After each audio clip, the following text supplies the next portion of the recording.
All right, part two is what I call the preface, a letter book, and a promise. So there's a few documents. We're getting into some of the fun stuff of what normally is in the Joseph Smith papers, meaning that it's not just like a bunch of sections or the Book of Mormon, like these big things that you see.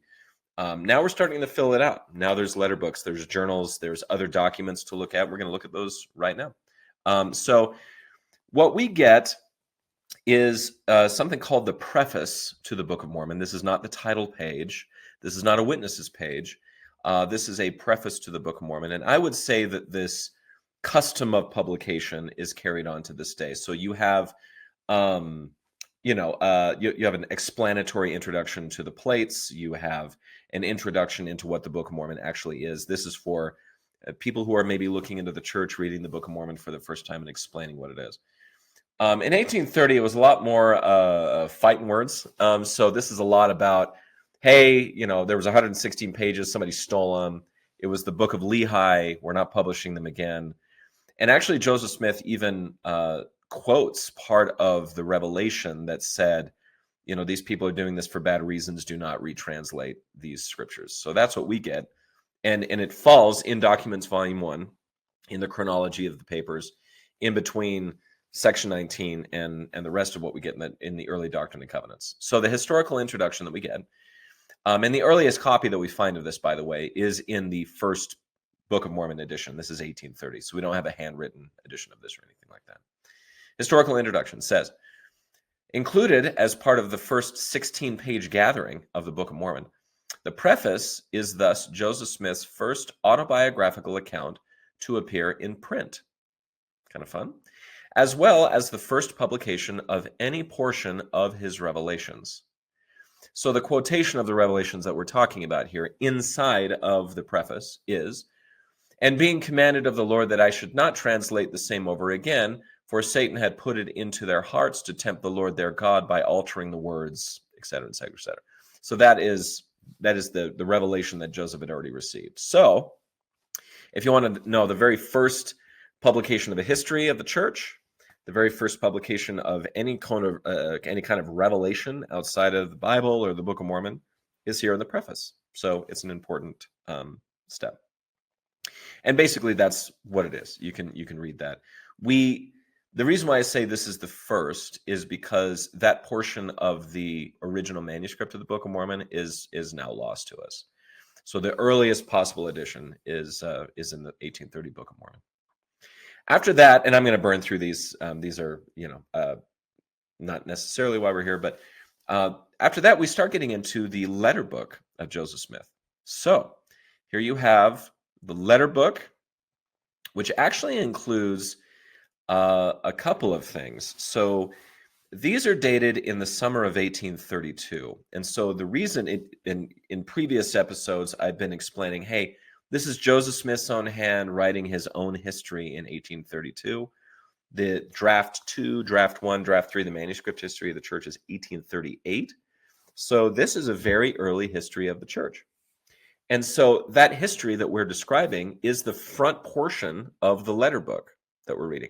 So if you'd like to know, I've already been reading from this, leading up to the point where it stops becoming a history of the church account and starts becoming a copy of letters that were sent and received to Joseph Smith. And this was a more or less fairly common practice, and it makes a lot of sense. Hey, I just got a letter. I might lose this, or I might be needing to send it off to somebody else. I'm going to write it down in this book, and I'm going to shelve the book and keep it safe. And we still have that to this day, which is cool.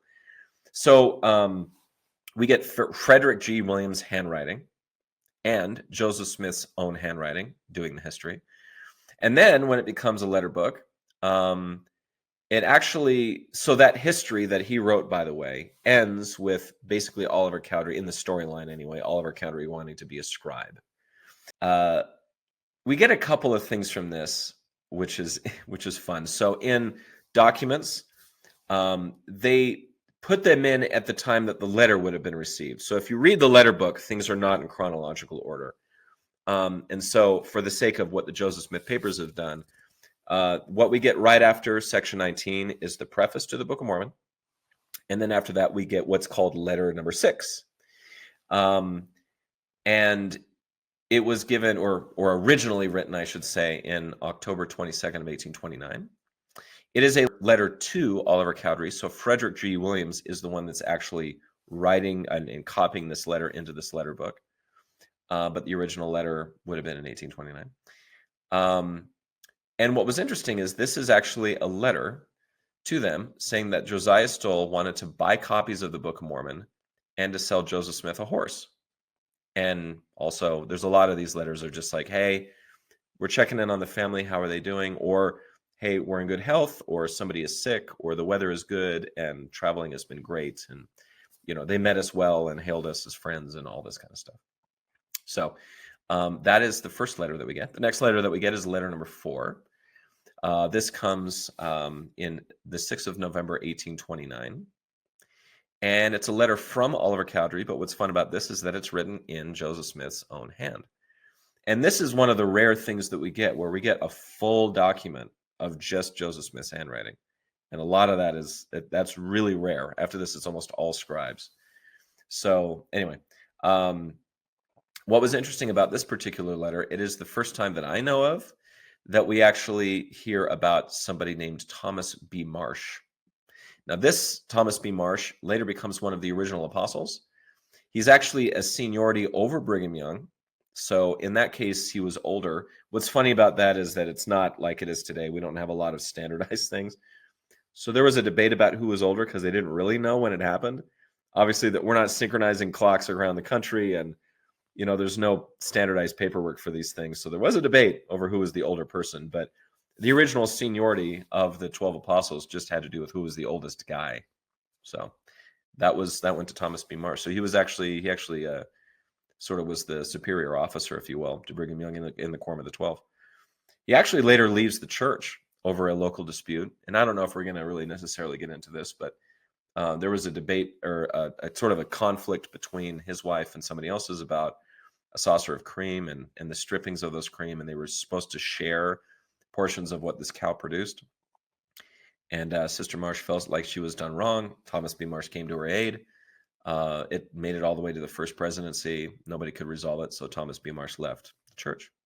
And so the story there is that it could have been Thomas Marsh University instead of Brigham Young University is the idea. So that's the position that he held. So anyway, this letter gives the progress of the printing, of getting the type, again, checking on the family. There is a postscript here, which I think is fun. It says, Oliver Cowdery says, P.S. I have just got to Alma, commandment to his son in copying the manuscript. We are all in tolerable health here, but my father's health is poor. So it's kind of funny. He's like, hey, by the way, remember that when he, talks to his son. That's where we are in the printing of it. So they're trucking right along here in November, which is cool. Anyway, so the next one we get after that is letter 2, which is a letter from Oliver Cowdery. And this is on the 28th of December, 1829. Again, the handwriting is Joseph Smith's. And there's some remarks that he's like, I never thought I'd be a printer. Now I'm a printer. And, I think that's kind of cool. Just the various things that he's been introduced to as a person involved in the restoration. And it seems like it's kind of fun. He's kind of like, man, I want this publication to end so that I can start his mission, or so he can start his mission, which this is something that we get in a previous revelation. So I just find it fun that these guys are really excited about like what they're doing. They feel good about it. They want to move on. They want to do more. So it's really cool. And again, checking in with the family, people moving about, generally good health and spirits, things like that. So those are the documents that we get in the interim, a couple of things. And then we get into the portion which I like to call the promise. So this is an agreement with Martin Harris. So this is a little scrap of paper which says, I hereby agree that Martin Harris shall have an equal privilege with me and my friends of selling the Book of Mormon of the edition now printing by Egbert B. Grandin until enough of them shall be sold to pay for the printing of the same, or until such times as the said Grandin shall be paid for the printing printing the aforesaid books or copies. Joseph Smith, Jr. Manchester, January the 16th, 1830. Witness, Oliver H.B. Cowdery. That's what it says. Scrap of paper. Now, what's funny about this is there's, again, thank you to all the forensics that are done by the editors of the Book of Mormon, but for a long time they thought this was Joseph Smith's father. So that J at the end that says Joseph Smith Jr. looks a whole lot like an S. So the footnote here says the penultimate letter in this signature resembles more closely a capital S than a capital J. This apparently provided the basis for a notation in an unknown hand on the reverse side of the document, identifying the signer as Joseph Smith Sr. So here is the front of the document, and here is the back of the document. And on one side, you get, hey, this is Joseph Smith Sr., the father of the prophet. And on the other side of the document, you get Oliver Cowdery and some explanations about him. Just a scrap of paper explaining what it is. Isn't that cool? So looking at this, where do we get this from, and how do we know this is real? So the source note for this from Documents Volume 1 says, it is unknown when autograph collector Simon Gratz acquired this document. According to the register of the Gratz collection, Gratz's entire collection was deeded to the Historical Society of Pennsylvania in 1917 and finalized shortly after his death in 1928. So that's where we get it from. It just came into the hands of an autograph collector. And so he was collecting the autograph of what he thought was Joseph Smith Sr., but it wound up being actually Joseph Smith Jr., looking at it through various technologies that we have. So the historical introduction says, the contract in which Harris pledged his lands was apparently executed shortly after the revelation was announced. This is Revelation section 19. Joseph Smith and his associates initially planned to sell the Book of Mormon for $1.75, making it an expensive book in 1830. If they had sold all the books at that price, they would have collected $8,750. However, the price reportedly soon fell to $1.25, which still would have brought in twice the printing costs if all the copies had been sold. Cool.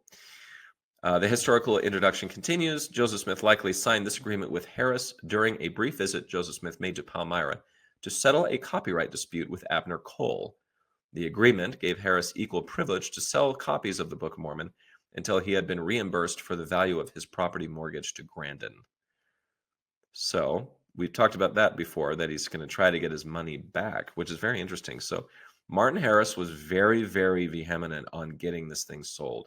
And he would take books with him everywhere, and he tried to sell as many as he could so that he could get his money back and pay his mortgage back, get his land back. So you might have heard this name twice now, Abner Cole, and a lot of you may not know this story. This is kind of a funny one. And what I would say is a little bit more akin to stories that you would hear from modern Latter-day Saint, instances of sort of following your spiritual gifts. This is kind of fun. So here you go. We get a little issue with a man named Abner Cole. And so this is from the historical introduction to letter 2. So I'm going to go back and we're going to talk about letter number 2 just really quickly.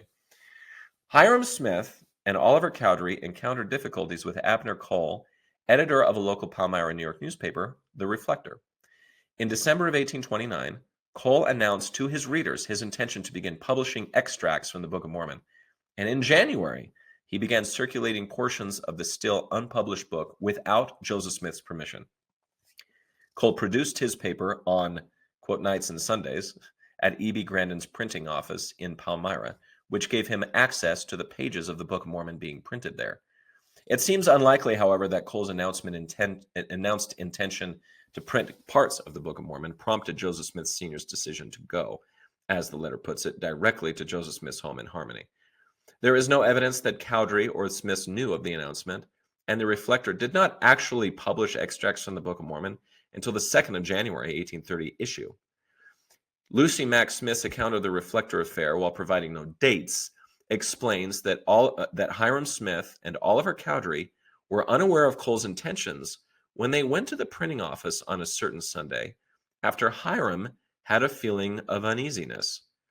There they found Cole printing extracts of the Book of Mormon, and a verbal confrontation ensued, resulting in Cole's refusal to cease his operations. So this is kind of a fun one. Hiram Smith basically says, something's not right here. We need to go to the printing office for some reason. And they show up, and there's some guy there basically kind of stealing the text off of the pages that were printed and printing them in his own newspaper without permission. They get into an argument, they get into a fight, and at the end of it, Cole's like, "I'm not stopping. I can do whatever I want." Right? And Grandin didn't care because he had already been paid, so it's not like he was worried about losing any money by this thing circulating, in more places than just in his book that he was printing. So, footnote to this introduction, it's kind of fun. In the 9th December 1829 issue of the newspaper, Cole, under the pseudonym Obadiah Dogberry Esquire, which I wish was my name, which is, good on you for great pseudonyms, Obadiah, declared that since the Book of Mormon would not be ready for delivery for some months to come, at the solicitation of many of our readers, we have concluded to commence publishing extracts from it to appear in the near future. So that is the announcement that he was making. A later footnote states, according to Lucy Smith, after initial belligerence, Cole agreed to an arbitration of the matter. He discontinued his publication of extracts of the Book of Mormon after the 22nd January 1830 issue of the Reflector. And I'm not aware of us actually, we don't have any copies of this. I don't think it exists anymore, as far as we know. So that being done, we've kind of settled that. And again, none of these newspapers exist, which is kind of a bummer. It would have been fun to see that. But this is one of the reasons why Joseph Smith, got a copyright, so that if people did start copyrighting his stuff, he could arbitrate. He could go to court. And I believe they tried on a few occasions, but we'll get to that later. Anyway, so we have this whole thing with Martin Harris. He mortgages his farm. His wife is obviously not on board.